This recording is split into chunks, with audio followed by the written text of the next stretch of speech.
Attention, everyone. This is an emergency broadcast. The unpleasant noise you are about to hear coming from your radio is not a mistake.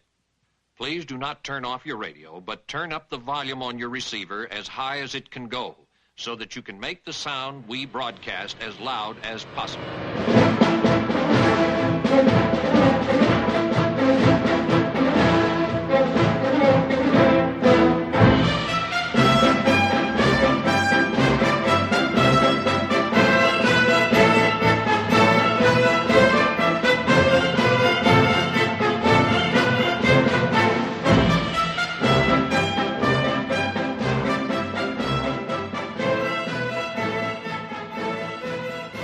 This is the Kaiju Podcast, and I am Ralph. Hi, I'm Jorge. And today we're talking about... Hold on, let me get this straight. Invasion of the Astro-Monster? Yeah. That's probably what it says on your DVD. On mine, it was Monster Zero. Right. Yeah, like, it came up as just Monster Zero. It didn't say King Kong versus Monster Zero. Which is how it's like the DVD has a list as King. I'm not King Kong. I'm still on the last show. Godzilla versus Monster Zero. Yeah. In Japan, it was called The Great Monster War. Really? Which I think is a really good title.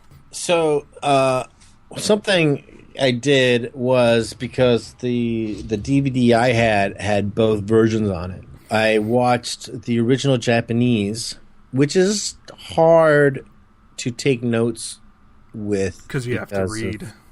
Yeah, because there's more reading involved. And then afterward, I just kind of wanted to look up. There's like certain parts I kind of wanted to see how they went in the American version for comparison. Mm-hmm. And so I kind of watched that and fast forwarded through parts. And there's some things that came up were kind of interesting. So there might be some discrepancies in what we saw just because of that. Now the actor Nick Adams, who plays astronaut Glenn, he speaks English. Apparently, this was a co-production between America and Japan, and his lines are in American English the whole time, and then the Japanese people are speaking Japanese. Yeah. And then get dubbed in the American version. Right. And the vice versa happens in the Japanese version, where it's his lip syncing that's off. Uh-huh. Because he's singing. And like there's one part where like, because there's a part where I was watching, I was going, so is he speaking in English? And there's a part where they come out and they're on the planet. And there's a close-up of him talking through the helmet about something, and like he's giving out some type of reading. And so we watched it and looked at the subtitles, backed it up, and then I just put it on mute and watched it. And you could kind of see that, like, instead of saying 1/10, he said half and stuff like that. And that was interesting. And then it wasn't after I had already finished watching that whole Japanese version when I went back to go look at parts of it in English. While this is definitely not my rule for most foreign movies, there definitely felt like the American version felt smoother in the way it explained some things. Mm-hmm. And I was like, okay, but that might have just been because the subtitling might not even been great, because that you often find happens too. Yeah, I'm a bigger fan of the dubs than the subtitles. I like just kind of, it's easier to shut your brain off and just enjoy the candy. And it kind of adds a little more silliness and fun to the movies, I think. Yeah, the dubs, because you can tell sometimes when they're not good dubs and the lines are. Now, did the American version have it said in the year 196X? I don't remember. Okay, because like that was at least what the subtitle says, like in the year 196X, like 1960X, like what? Question mark. I don't know. Well, I was wondering if like they did something in an attempt to make it more timeless. Well, what's weird is the Japanese version came out in 1965. And then it didn't get released in America until 1970. Really? Yeah, and according to this book by Steve Rifle, no one really knows why. No one has an explanation for this. And I guess the actor Nick Adams died somewhere in that time. Oh, man. Yeah, he like passed away. So I don't know if it was something where they're like, I don't know if we should release this yet. I don't think he was like popular enough to maybe need a kind of like cooling off period or something. But I thought that was an interesting tidbit that he's definitely more of a character than a lot of the other people in the movie. Like he like even this like when they're on the planet, the way he sits in the chair, mm-hmm. and it has that extra kind of like the swagger. Yeah, he reminded me of Han Solo a little bit, and he has a pretty like strong like accent. Like the way he talks was like definitely New York had a more of a character-y kind of quality. Yeah, he did say hill of beans at one point. he kind of talked like old timey 40s movie. Yeah. Because I don't know if they still said hill of beans in the 60s, in 1965. Now is this one that you had seen before? No, I don't think I've seen this one. What are like your overall impressions of it? It was because it's one of my I think it's still my favorite. It's great. There's a lot that's really fun about this one for sure. There's an interesting just kind of like seeing it. I don't. Because when we watched Shin Godzilla, we're talking about how like a lot of it takes place in conference rooms, and we really didn't get into that much. And It was all like real inner workings of how the government works in Japan. But this was like the human story was so crazy and weird and sci-fi that I like that it's almost a whole different movie. I mean, having space people is great. I mean, that's I don't know. Is this the first time that space people get kind of involved in the Godzilla story? I think so. I think this is the 7th Godzilla movie. Like, this is the first time that we start being like, oh, I guess the atmosphere is fine for Godzilla wherever he is. Yeah. Yeah. Yeah, I mean, I like that. I also like the kitschy way old space aliens look. Yeah. Some of them look like crotchety old men. Like, there were varying ages.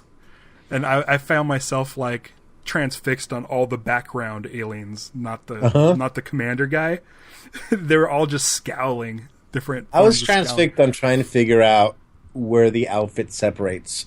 Like, is it a full bodysuit underneath, and they just pull the vest over? It probably zippers up in the back. And also kind of figuring out how an outfit like that would work in cosplay on a body type that's more like mine. Like, is it is it specific enough that people be like, oh, I know who you are? Yeah. You're a commandant. I'm going to tell you something. I thought the exact same thing. Because I was like, I want one of these outfits. Yeah. If I show up at a convention with my stature, would I just look ridiculous? Yeah, my concern is that the shirt is very short. Yeah, the vest I'm like, should I extend the shirt, make it longer, or is it just like a half shirt on me? It kind of reminds me, or I thought of Episode 7 of Star Wars, where Greg Grunberg's character has a like almost the same rebel vest as everybody else, like the same pilot vest, but it rests on him a little bit different because of his physique. And I was looking at the vests on the aliens from Planet X, and I'm like, I don't think it would work for my body because it's kind of a midriff. Yeah, exactly. I'm a bigger fella, and it'd be a lot more. Yeah, it'd be like the vest and then a lot of gut down below. That's just connected to the legs because it's one jumpsuit piece. Yeah, and I'm like, could I maybe like switch it up and do like some sort of military kind of like cargo pants with a belt and just cosplay from the waist up? Right. Yeah, or can you make a bigger vest? Because I really just wanted, and it's just like the pants underneath. Yeah. Because I really just wanted the helmet, glasses, and vest. Yeah, it's That's really all I yeah, want. yeah, exactly. That's what you want. I really like the designs. And they have an antenna, right? Yeah, Yeah. the earphone, the in the headset thing. Yeah. So this is, I mean, we just started, right? So this is our third movie, but it's already two movies seem to have this weird love triangle between a brother, his sister, and her sister's boyfriend. And I'm not saying the brother's interested, but the brother is definitely interested in cock blocking. Yes.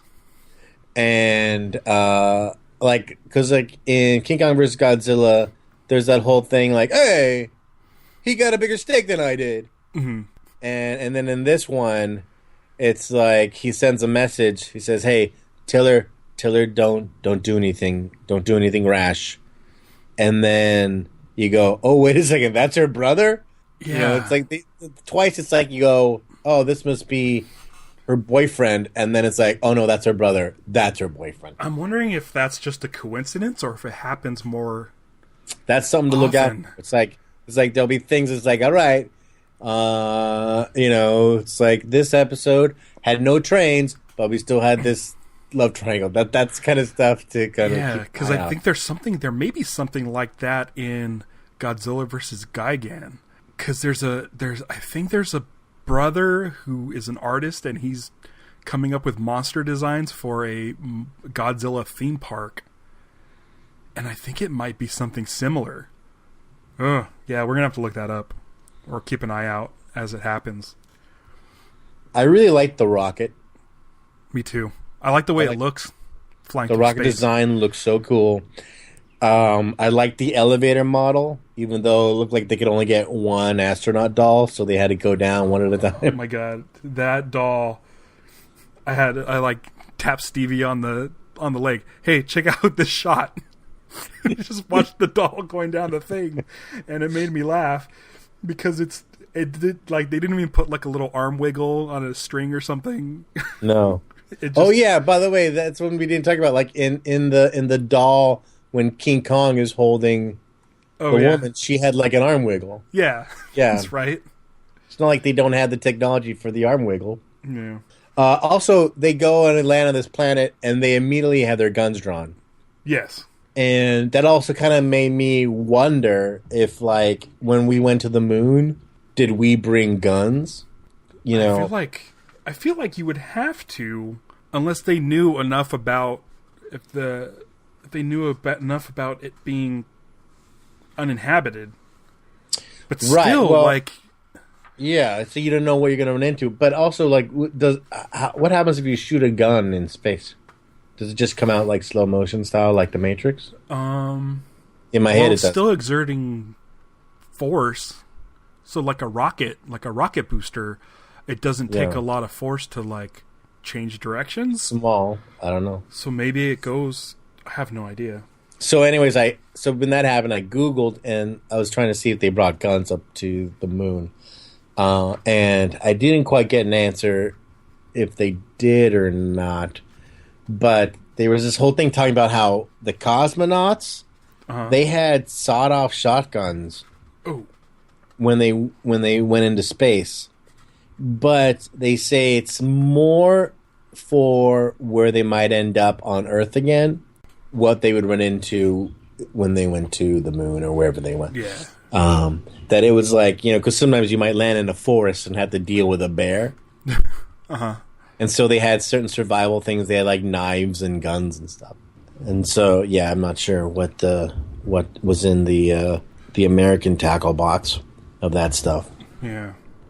And then it would have to be a special gun because the gloves for like the astronaut suits, the fingers are so big. Would they need like a special gun to like pull the trigger? Oh, yeah. In the American version, does the leader on Planet X, does he say, you call him King Ghidorah, we call him Monster Zero. He says, you give them names, we give them numbers. Does he say that? Yeah. I liked the aliens' plan. It seems a little strange at the beginning, though, because it's like they have the ability to control the monsters, they probably could have just came to Earth, controlled all 3 monsters, and then got the water.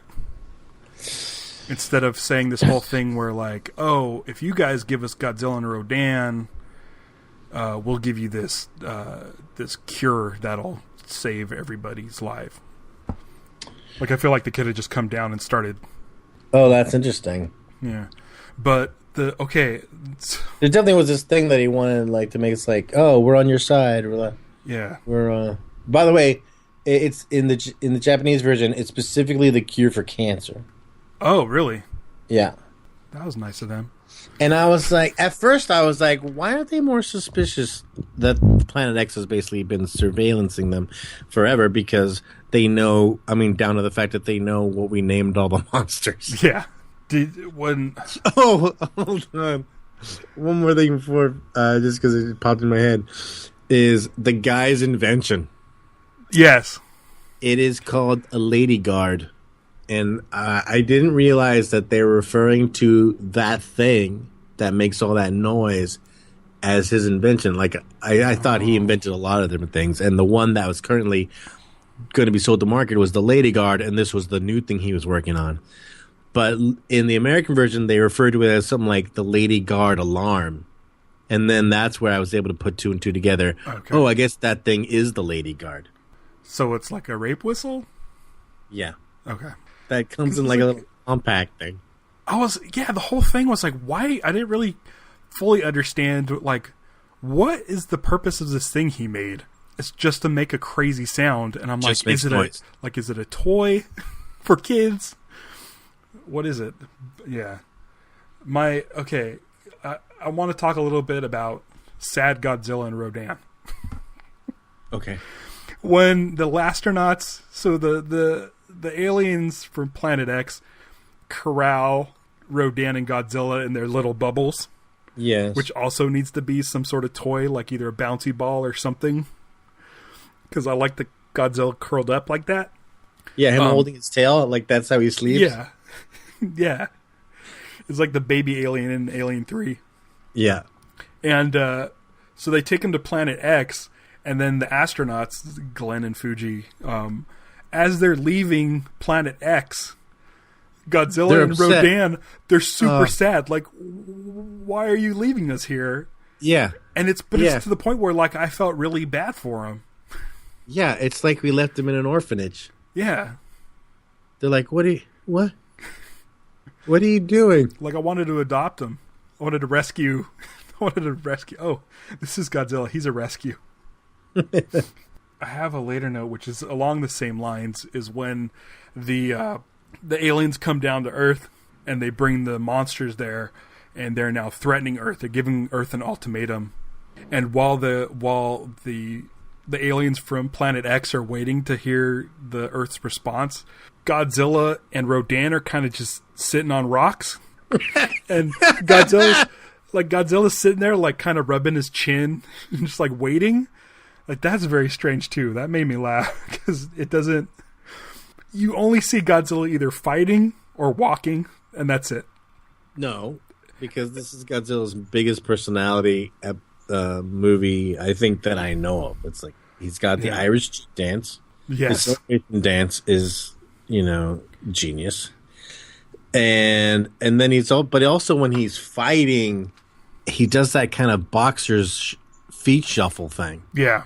He, like, throws some punches and shuffles his feet around. Yeah, and according to the book that I've been looking at, I think this is the first time that Godzilla's been treated as like a hero. Oh. Well, in the movie they reference that the reason they bring Godzilla and Rodan up is because they already had fought King Ghidorah. Oh, that's right. Fought them together. Yeah. It's weird because I mentioned this in the last show about usually they would slow down the footage so that there's more weight to the character, but Godzilla moves so crazy and fast in this that it's like there's no way something that big could move that fast, and so it doesn't look like he doesn't look like a giant monster. He just looks like a guy in a suit. Yeah, you're right. He's but it's also him, and he's more of a superhero in this version. Yeah, he's like the Godzilla that fought Charles Barkley. He's more athletic. Yeah. So was that that Planet X guy? Was he tanning himself? I don't know. Because I thought like that's what I was like. He's trying to pass as a human. Oh, that reminds me. There's this another interesting change in the translation when the guy sneaks onto the island and they figure out that guy's there and they turn to the woman, and in the American version they say, "That's another project you've bungled." But in the Japanese, in the translation, according to the subtitles, it says, "You can't even handle one man." Is that the girl who is in love with astronaut Glenn? Yes. Which she's like one of many automaton. Like all the women look the same. And that was another weird translation thing. There's that part. Okay, so first of all, I like it's so funny that when they get caught, and in a way it's like they're put on trial. Mm-hmm. But then once the trial is over, they just turn the lights on. Yeah. You know, it's like they just have the spotlight on them for that one bit that they're going to ask them questions. And okay. And then they turn the lights on if they're in the same room. But basically, it's like in, when he says, "Hey, how come all the women have the same face or whatever?" Mm-hmm. Oh, no. All the same face is the Japanese. The Americans, like, why they all look alike. Mm-hmm. And they're like, and their response is something like, you don't like how she looks. She's beautiful, that whole thing. And his answer in the American version is that beauty is only a skin deep. But the Japanese answer is something along the lines like, listen, but if everyone's beautiful, how are you going to know who's beautiful? Yeah. It was something along those lines. Like, if everyone was rich, everybody's poor. Yeah. And also, they made an exact replica of the spaceship, but we put an extra seat in there. Yeah. Because we knew you'd be bringing somebody. Yeah, the head dude. It gets to the point where all the monsters are on Earth, and the aliens for Planet X are controlling them, and it's time to figure out how to stop them from controlling the monsters, which is this crazy sound from the Lady Guard that can do it. And then, like, the last half hour of the movie is non-stop sound. Yeah, this is me. Yeah, I actually wanted you to explain to me exactly what they did to defeat them, because it seems like the Lady Guard actually is for the Planet X people. Yeah, that sound hurts them. Mm-hmm. But the other thing that intercepts, but then there's the other thing that with they the little shoot. kind of hairy lightning looking thing. Yeah, that thing is to stop them from being able to control the monsters. To break up the magnetic wave. It's like both. Yeah, it's both those. It's a two-prong attack, right? Yeah, that's how it works. And they both sound awful.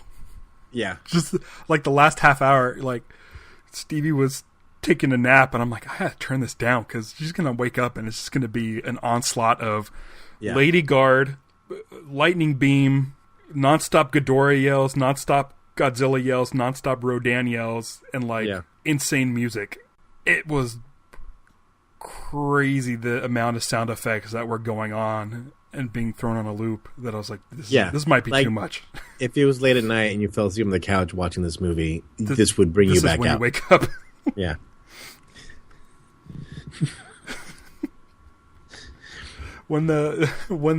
So what's funny is that the Earth people take out the aliens' technology and are able to cut the beams and blow up the UFOs. So now they just have three monsters that are out of control? Wait. Do the Earth people blow up the UFOs? Well, they blow up. I know, but they said they're escaping into the future. Oh. They say that in the American version? I don't know. Did they not? I don't remember that. Oh, in this version, that's what they say. It says, we must escape into the future, and then the UFO blows up. Okay. I don't know if I remember that part. And I'm like, that's their escape? And it's like, you really start getting this weird, like, what does that mean by the future? Like, are they... I don't know. Do they come back? No. Not these guys. There's other aliens. in other movies, but they don't look like. Oh, this. you know what else? I think the other thing was in the American version, the aliens are like going retreat, retreat, but in the Japanese version, the ones that are at Earth base are stuck there. They're like, they're like, help us, and they're like, no, you got to stay and fight or whatever. Huh? That's really. But weird. yeah, they said escape into the future. Oh man, I don't remember. Also, when they zap Glenn's girlfriend, yeah, and she just kind of disappears. In the Japanese, they're like, "Why'd you kill her?" And in the American, Glenn's like, "What'd you do to her?" Because it's not clear that she's dead. She just disappears. Yeah, because she doesn't. I assumed she was going to show up, and then I'm like, at the end when she doesn't, I'm like, oh, she just must be dead now. You know what I also love though? Yeah, exactly. That's what. Yes, they. So basically, that's them eliminating her. That's how they. I guess that's when you get shot with their ray. That's what happens. Okay. You completely get atomized and disappear. I just thought it was really funny when they randomly push buttons on the elevator and are able to get in, but the guys who actually work there couldn't get the elevator to work for them. Yeah, that doesn't make sense. Although the strategy of let's get these guys together so they fight is as good as you could ask for in the Godzilla movie. Yeah, it's like, hey, we want to bring these all together. And then when they do fight, and there's one point where all three monsters are knocked out, and Rodan's like shaking his legs, and Godzilla's like twitching, seizures. And then the craziest one is King Ghidorah's head's all beating on his stomach. Yeah, they're like tucked in. It's kind of freaking me out. King Ghidorah, my one problem with King Ghidorah, he doesn't have arms. He's a cool looking monster, and the lightning bolts that come out of his mouth is great. That as a power, but when he's trying to beat on somebody and all he has is his neck, that loses me a bit, because the neck's a delicate thing. You break that, you're screwed. You just have like one of your heads is just hanging down like a dead arm, and then he's stuck that way. But yeah, that's always kind of my issue with King Ghidorah. The Godzilla video game that was like on GameCube or something, however long ago that was. If you played as King Ghidorah, you can like the two outside heads would grab the shoulders of the person you're fighting, and then the middle one would bite the face. Wow, that's actually if those two outside heads could work as arms, would be cool. Yeah. Like because that's always been a thing with King Ghidorah, and I was trying to remember if there were any arms when he had that metal plate in his chest, but I guess he doesn't. No. He's still that guy. Well, that one was where the middle head got destroyed, and then they created a mecha. Oh, for the middle head? Yeah. And there was a pilot in there. That's a good one. I really like that movie. All right. Well, we'll get to it. Yeah, we'll get to it. And the big finish is the best. The Rodan basically picking Godzilla up by the shoulders and throwing him. And just basically tackling into King Ghidorah. It was pretty great. They need more stuff like that. They need I like teamwork. Like, I don't know if that ever happens again either, where Godzilla gets picked up as a battering ram. That would be fun, yeah. Or to do things like if they did if they could do things like where like he puts his hands down and the guy puts his foot in his hands and he can flip them towards him. Yeah, that would be kind of fun, more like acrobatics. Yeah, there's some weird stuff that happens, like where Godzilla propels himself with his fire breath and flies backwards. Right.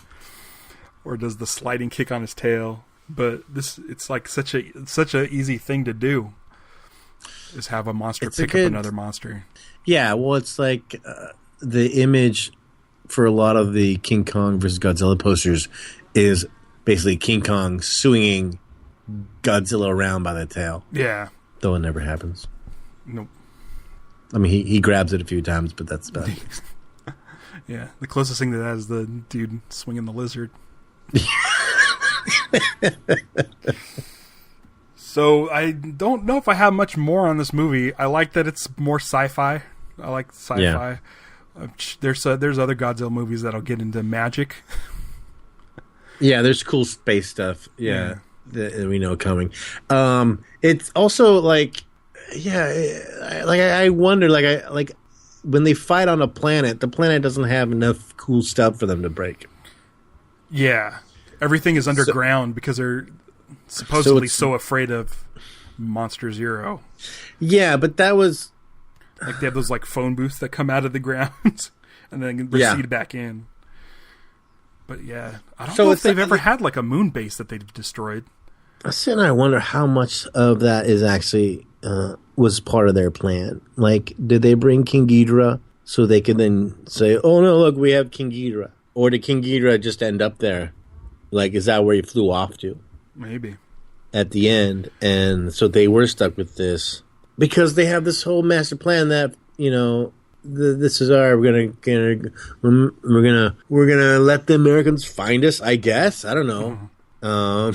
And I think with the exception of like 2 other movies with Ghidorah in it, I think he's essentially a space monster. He comes from outer space. Yeah. So he was probably just there. Yeah, it's like, I'm going to live here for a while now. Yeah, because Jupiter's not that far as monsters go, I don't think. That's where Planet X is. So, yeah, they probably that's where he flew.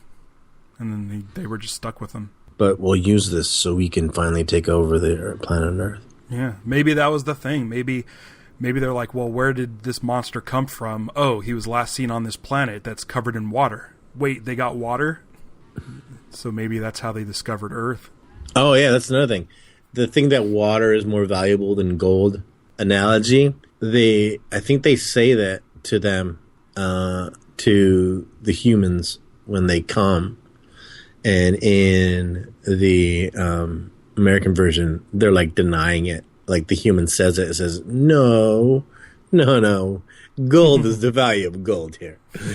Water, we can get it anytime we want it. Yeah.